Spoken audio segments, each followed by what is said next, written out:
are back on this F31 wagon, and in the previous video we swapped the 6-cylinder diesel engine into it, and this is part 2. So we have a list of things that we got to get taken care of on this wagon. Starting with first things first, over here on the whiteboard we got the wiring harness to deal with. I used a 535D engine wiring harness. I actually got it running in this vehicle, so I mean it works fine and everything, but the wires are nowhere near of where they actually need to be and be routed. So we actually got a 330D wiring harness from overseas shipped here, and it's on the table over there. So we got to put that on the engine, and then once we do that, everything should be happy and nice. We have a radio put in this thing. I actually stole the radio out of it for another customer, and we did a upgrade radio on this. We're doing the NBT Evo. I think it's either the 6 or the 7 on this, so it'll have wireless Apple CarPlay, newer maps, all the fun stuff on it. And then we're doing a brake upgrade, so we got the M Sport brakes for like a 340i, so those are going on it. Headlights, these headlights are absolutely terrible, so we have some really nice LED headlights that we're going to put on this thing. And then the next thing on our list is we have to fill up the front diff. So I haven't even driven this thing yet. We didn't have any diff fluid in the front, so we have diff fluid now, so we got to put that in today. And then power steering, I ended up breaking the connector off of the power steering when we did the swap. So I got a new connector for that we got to put on. And then battery cable, it's a little long going to like the alternator and starter, so we have to shorten that up and fix that. And then finally on the list, we have to charge up the AC on this thing. So obviously when you do the swap, you have to open up the AC line. So we just have to vacuum it out and charge it up. But yeah, we got a pretty hefty list of things to do on this vehicle. And the goal is at the end of this video, we'll have a running and driving 6-cylinder diesel in an F31 wagon, which will be awesome. So yeah.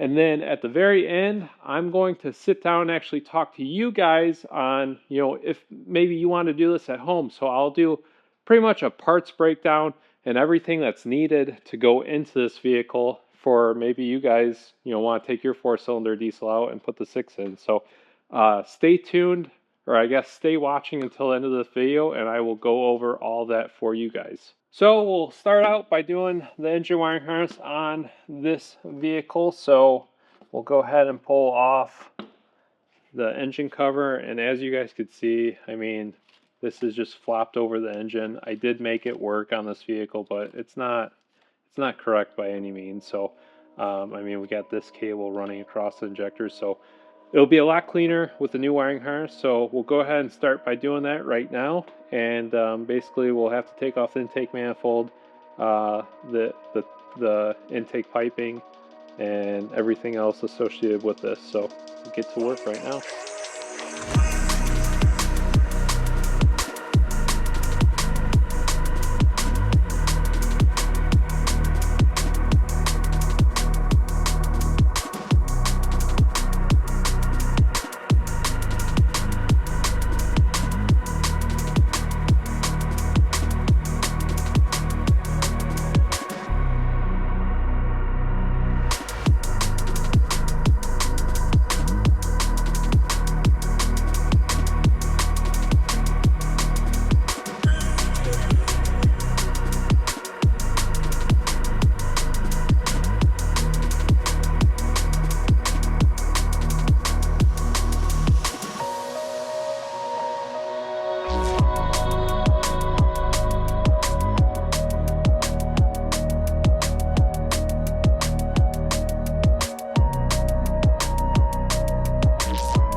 Okay, we got all the wiring harness in.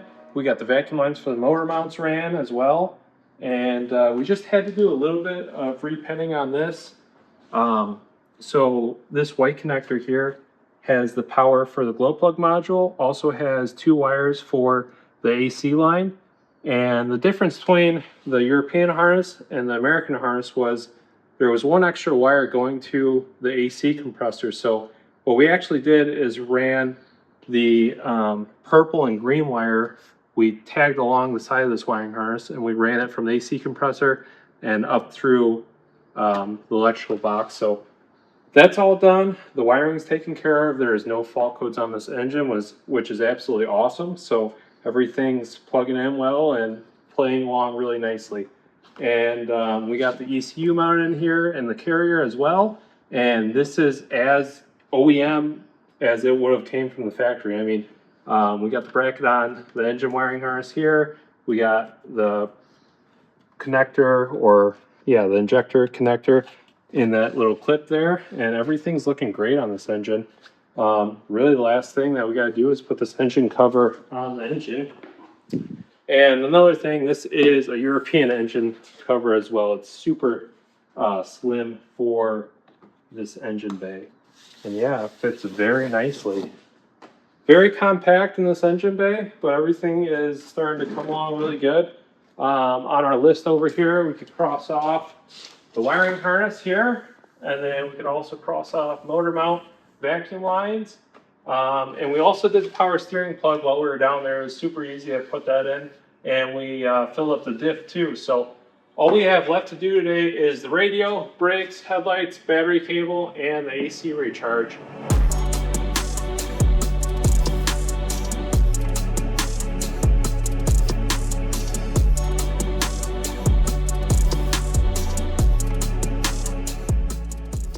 We have the AC doing a vacuum on the front of this thing, so I figured while we're waiting for the AC to do its vacuum and charge it, we'll go ahead and come in here and do the radio.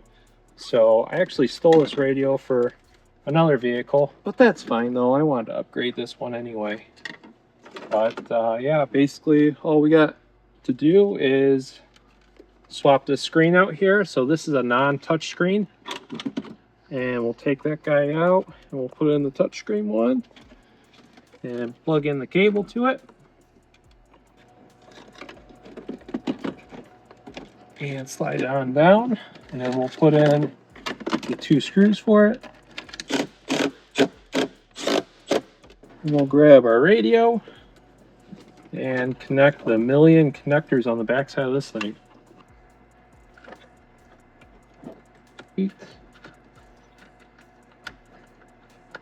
As blue is the GPS.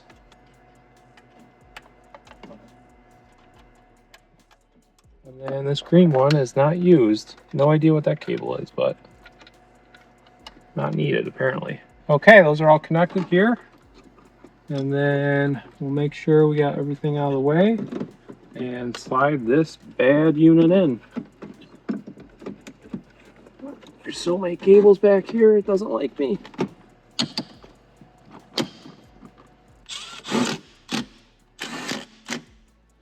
And then we got diff oil now, so we can take that guy off. I'm gonna plug in this right here. It's pretty cool. This has 3 wires on it, and it controls climate, radio, heated seats, a lot of everything.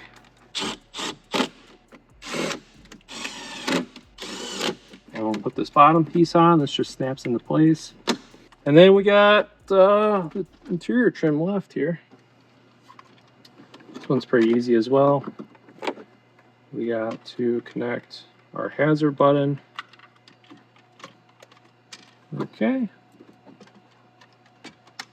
And now we could slide this back into its home. And then you give it a good couple whacks.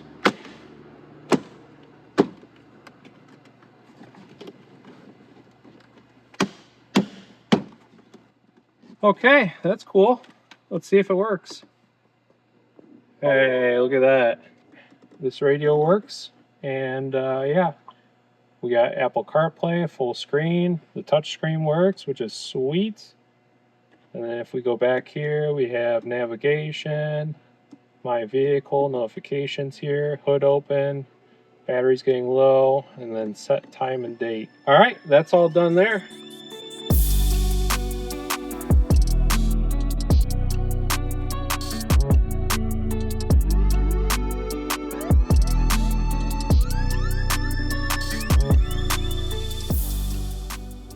We got the radio taken care of, and we got the AC charged on this thing. Now it's time to do the brakes, and we'll start by taking the wheels off, just like this. As you can see, these brakes are disgusting looking and also performing as well. They've been sitting for a hot minute. So on the back, we don't have to touch these shields at all because they're nice and big. So on the back, we have 345 millimeter brakes, and then on the front, we have 370s going on. So here's the new shields, here's the new brakes. Let's make this happen.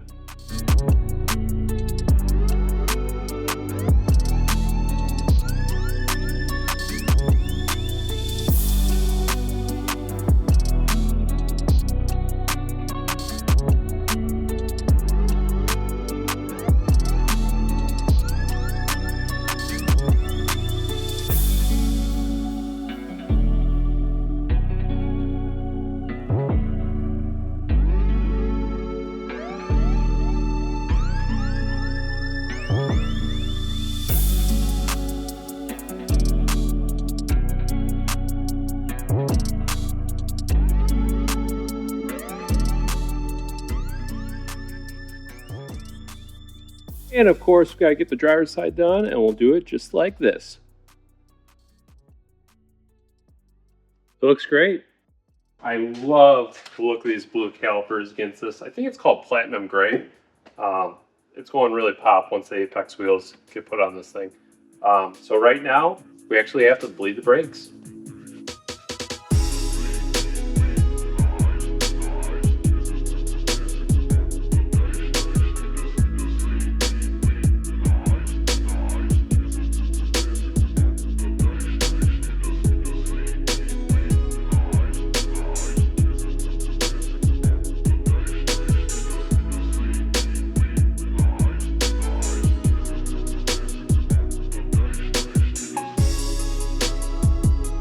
We got the brakes all bled on this, and obviously we got the brakes on. They look stunning on this thing. So with the brake bleeding procedure, what we did is we actually have a pump that pressurizes the reservoir up there, so no one has to be inside pumping the brakes up or anything, and then you just go around to each corner and bleed out the brakes.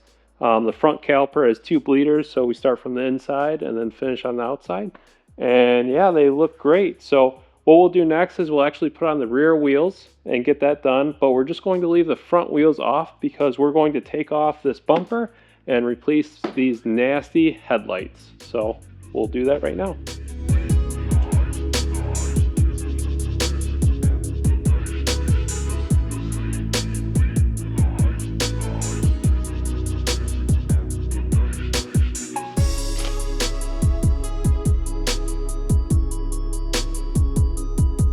So these are actually LED headlights from eBay, and I think they're made in China, but these are actually super good headlights for this vehicle for an affordable price.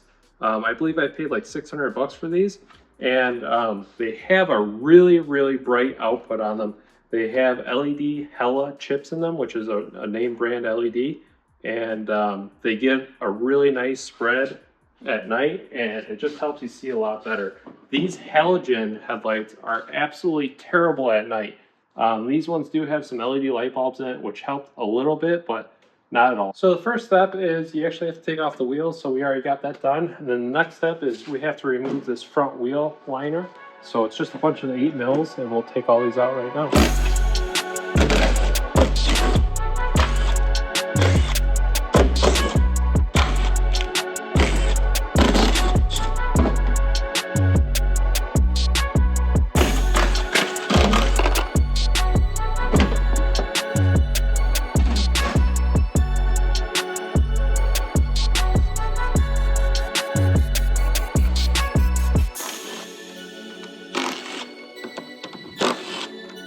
we'll just slide it out here.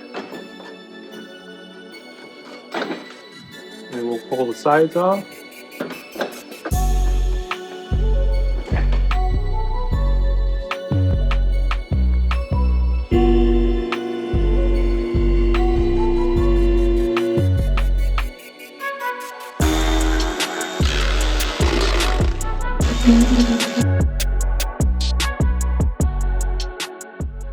And before we actually put in this new headlight, we have to take a couple components off this, like all these clips down here.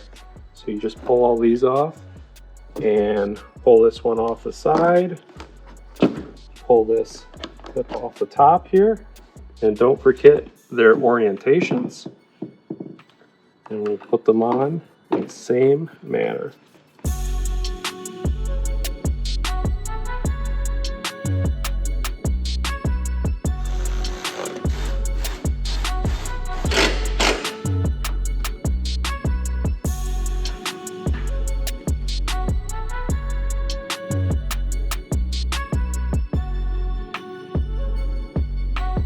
We'll do the exact same thing to this side over here.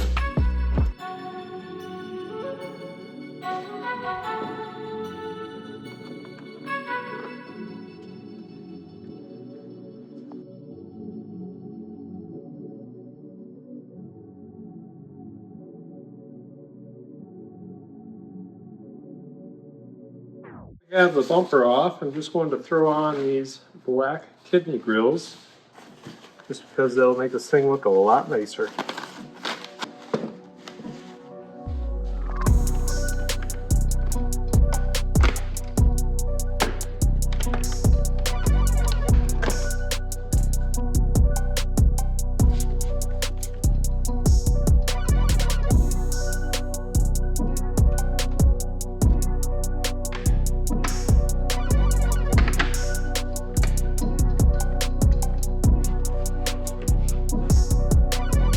Okay, it's time to put this front bumper on. And yeah, this bumper is really nasty looking, but we actually have an M Sport bumper coming for this thing.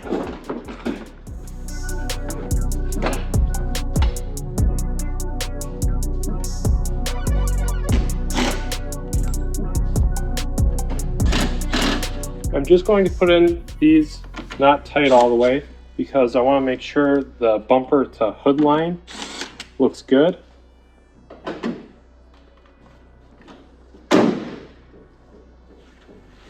You can see over here it's a little tight, and then over here it's a little big, so we'll just suck up this gap over here like so and tighten it up like that.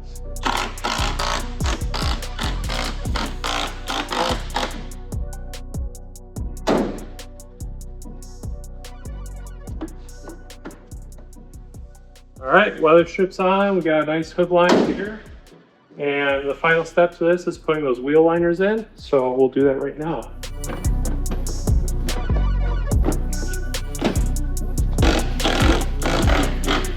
Okay, we got the headlights all in. They're all plugged in. And as you can tell, we have the turning signals flickering right here. And that's because on the previous headlight, there was the turning signal bulb that would stay illuminated when you drive. So we have to turn that off with Pro Tool, and we also have to tell the vehicle that it has LED headlights on it now. So let's do that right now. So we just connected, and what we want to do is code in these headlights. So we'll go to the FEM module, and then we'll go to coding, edit coding.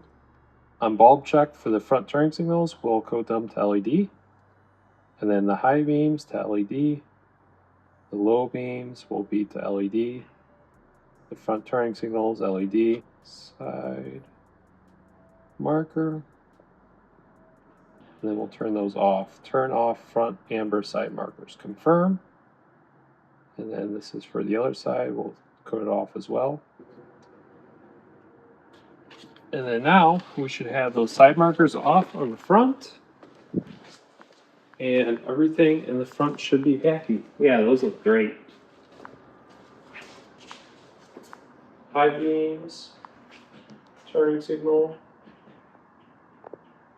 We got the bumper on, the headlights on, and it's working really good. The wheels are torqued down, the brakes are on, so honestly, I think now it's time to test drive this thing for the very first time. I've never driven this thing on the road with this engine combination, so we'll do a little shakedown run and see how everything goes, and hopefully it goes well.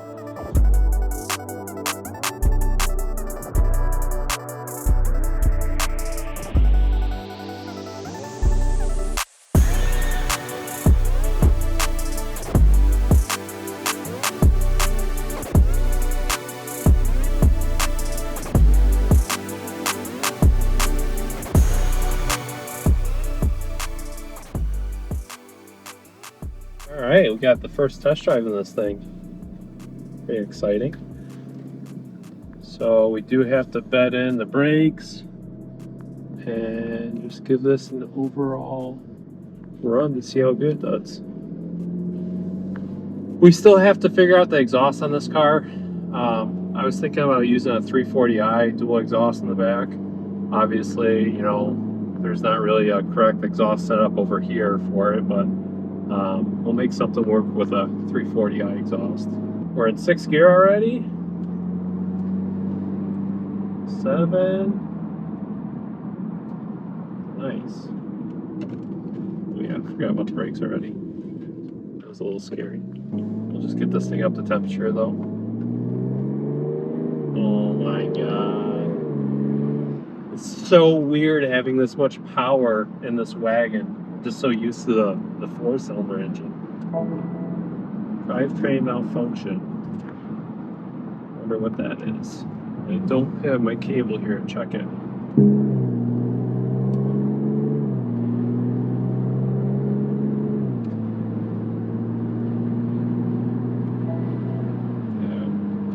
We either got a fuel issue or a boost issue to have a drivetrain malfunction. So we'll scan the fault codes and see what that is. But so far, I mean, it drives as it should. We got that limp mode fixed on this vehicle. It actually turned out to be something really simple. So when I took this engine and transmission out of the 535D, it used a different gear ratio, which I believe the gear ratio was 2.54 possibly. And this vehicle has a 2.81 gear ratio. So the issue was the transmission really didn't know the speed it was supposed to be at. So it was throwing a limp mode for the engine side of things. And that's all it was on this vehicle. So I actually had Rod Sutphin tune this down in Florida. So he tuned the transmission and then he put the correct gear ratio in this thing. And yeah, this thing, it's very quick. Like the 0 to 80 is super fast on this thing. The all-wheel drive, it really grabs on the pavement. Our next step from here, which this will be in part 3, and part 3 will be the final part of this build series. But I ordered a ton of parts for this thing. So you guys will just have to see what we have in store for this vehicle in part 3, but it's going to look absolutely awesome once everything's all done and installed on this vehicle. So stay tuned for that video. And right now we're actually going to dive into kind of what parts are needed for this swap. So stick around and you could see, you know, what parts you need for yours if you're looking at doing the swap. In order to make this vehicle even a thing here in the United States, there's actually quite a big list of parts that you need for this thing. And first and foremost, I got this engine and transmission from a 535D, and that's pretty much all I used from the 535D was literally just the engine itself and the transmission. And I also use a transfer case too, but the transfer case is identical for this vehicle versus the 535D. So first things first, cooling lines. Since you have the 4-cylinder diesel and you go to 6-cylinder, the cooling lines actually get shortened up quite a bit. I got a new coolant line that goes from the radiator to the engine, and there's a couple different coolant lines that go from the heater core to the engine, and then the other radiator hose that goes from the engine to the radiator as well. So those were new. And there's a couple more. I think I got on my parts list 1, 2, 3, 4, 5 different coolant lines that I bought. The second thing that I bought for this car was the charge pipes. So the charge pipes are obviously different. I ended up using the original intercooler, so that's the same. And I also ended up using the original radiator too, since we were talking about the coolant lines. So those are all original for this vehicle. But the charge pipes from the turbo to the intercooler, that's different that I got. And then from the intercooler to the intake manifold is also different. So I ordered that as well. Another thing that's different is the AC lines, which is something that you really don't think about. But since, once again, this engine's a little bit longer in the engine bay, we had to get 2 different AC lines. The next thing that was needed was the engine wiring harness. Yes, I did make the 535D harness work for this vehicle, but it wasn't right. I mean, it just didn't line up correctly in the right place. The engine harness was cheap enough from eBay overseas, so we ended up going with that route, and everything plugs in. I had to change a few different wires. I added a wire for the air conditioning because it was missing one wire, and then I also had to change around a couple of pins for like the oil level sensor, and I believe for the alternator, but that's about it. So you need the whole engine wiring harness, and you need the injector wiring harness, and those are, well, there's one more that you need. You also need the battery cable for like the alternator and the starter. So those were like the 3 wiring harnesses that I needed. I ended up using the original harness for the transmission because that harness went in the same place and everything worked out for that. So that's the harness that I used off the 4-cylinder diesel. So next thing I bought was the engine cover. The engine cover is kind of something that you really don't need, but I think it looks nice and clean on the engine bay. The engine cover on this is super thin. If you wanted to use the 5 Series cover, it would not work for this thing. I needed an engine oil pan for this thing, actually. The 5 Series will not work for this car because the way that the differential sits, it's like an inch difference on it. We ended up getting a 330D or a 335D, either one. We got the oil pan from that overseas. So that's different on this engine, so we put that in. We used the original disc for this car. We used the original drive shafts and the axles for this car, so that's all original from the 328D for this car. Moving on, engine mounts. We definitely needed engine mounts. We purchased the rubber mount engine mounts that go on the subframe, both sides, and then we also had to buy new engine mount arms that actually go to the block of the N57. And those are specific for a 330D or a 335D overseas. Sway bar. So the front sway bar is actually different on this car. So on the 328D, it just goes straight across on the front. And for this vehicle, the sway bar makes a dip down to account for the engine being in the way. That's pretty much the list of parts that I bought for this vehicle to make this engine work in this wagon. All those parts, they costed around $2,800 to $3,000, so I bought them all from overseas because there's obviously no parts for this in the United States. And then if you guys are looking to do the swap, I mean, N57 diesels, they range anywhere from like $4,000 up to $8,000, and then the transmission ranges anywhere from like $1,000 to $3,000. So those are kind of like the parts breakdown for you guys. And if you're looking for me to swap this for you potentially, I could definitely do that. But I mean, labor is going to be, in the 8 to 10K range just to do the swap because it's something one-off and it takes a lot of time and dedication to build a project like this. I mean, it's not something quick and easy like valve covers that, I knock out all day long around here. So yeah, that's pretty much the parts breakdown for this thing. And hopefully this helps you guys out. I'll actually put all these part numbers up on the screen so you could pause the video and maybe write them down if you're interested in doing this to your 328D. Oh, there's one more thing that needs to be done. I use the engine ECU from the 535D, and that actually has to be married to this VIN in this vehicle. That way all the odometer and stuff lines up with the car. That needs to be done, and I used BIMECU.com. He's over in California, and he was able to sync that up with the vehicle to have the key turn on, have the security function work, and everything on this vehicle. That's another thing that needs to be done, and also the transmission needs to be versionized so that it could sync up to the engine computer and everything on it. That's about it, and hopefully I helped you guys out, and stay tuned for part 3. Some cool stuff coming for this car, and it's going to be transformed quite a bit. So, all right, guys, thank you very much. Thanks for watching.